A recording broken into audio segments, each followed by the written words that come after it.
آج سے کئی سال پہلے جب میں ایک محلے میں کھیلنے جاتی تو ایک عورت کے جگانے کی آوازیں سن کے ڈر جاتی، جس کا شوہر بے دردی سے مارتا تھا۔ بیوی کی کالی رنگت کی وجہ سے وہ اسے ناپسند کرتا تھا۔ ایک صبح میں اٹھی تو معلوم ہوا کہ وہ آنٹی اپنے 2 بچوں کو اکیلا چھوڑ کر مر چکی ہیں۔ یہ سنتے ہی مجھ صنم کی روح سے جان نکل گئی۔ ابھی اس کے بچے اس غم میں تھے کہ وہ دوسری گوری بیوی لے آیا۔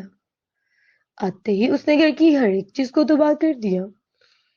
اس کا غیر ضروری لوگوں کے ساتھ اٹھنا بیٹھنا بھی تھا، جس کی وجہ سے جب اس کا شوہر اسے ڈانٹتا تو اس کی بیوی روٹی میں وہ نشے کی گولیاں ملا دیتی۔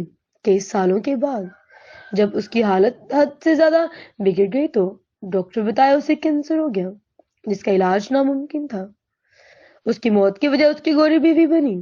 آج وہ عورت اس کا گھر بار بیچ کر دنیا میں مصروف ہے، اور اس کے بیٹے جو جائیداد سے حصہ نہ دیا اور بیٹی کو برے کاموں پر لگا دیا، پورا خاندان برباد ہو گیا۔ یاد رکھیں، خدا نے ہر ایک چیز کو خوبصورت پیدا کیا ہے، اور جو اس کی رضا پر خوش نہیں ہوتا وہ دنیا کے ساتھ ساتھ آخرت بھی برباد کر لیتا ہے۔ لوگوں کے ساتھ ویسا سلوک رکھیں کہ جیسا آپ خود بھی برداشت کر سکیں۔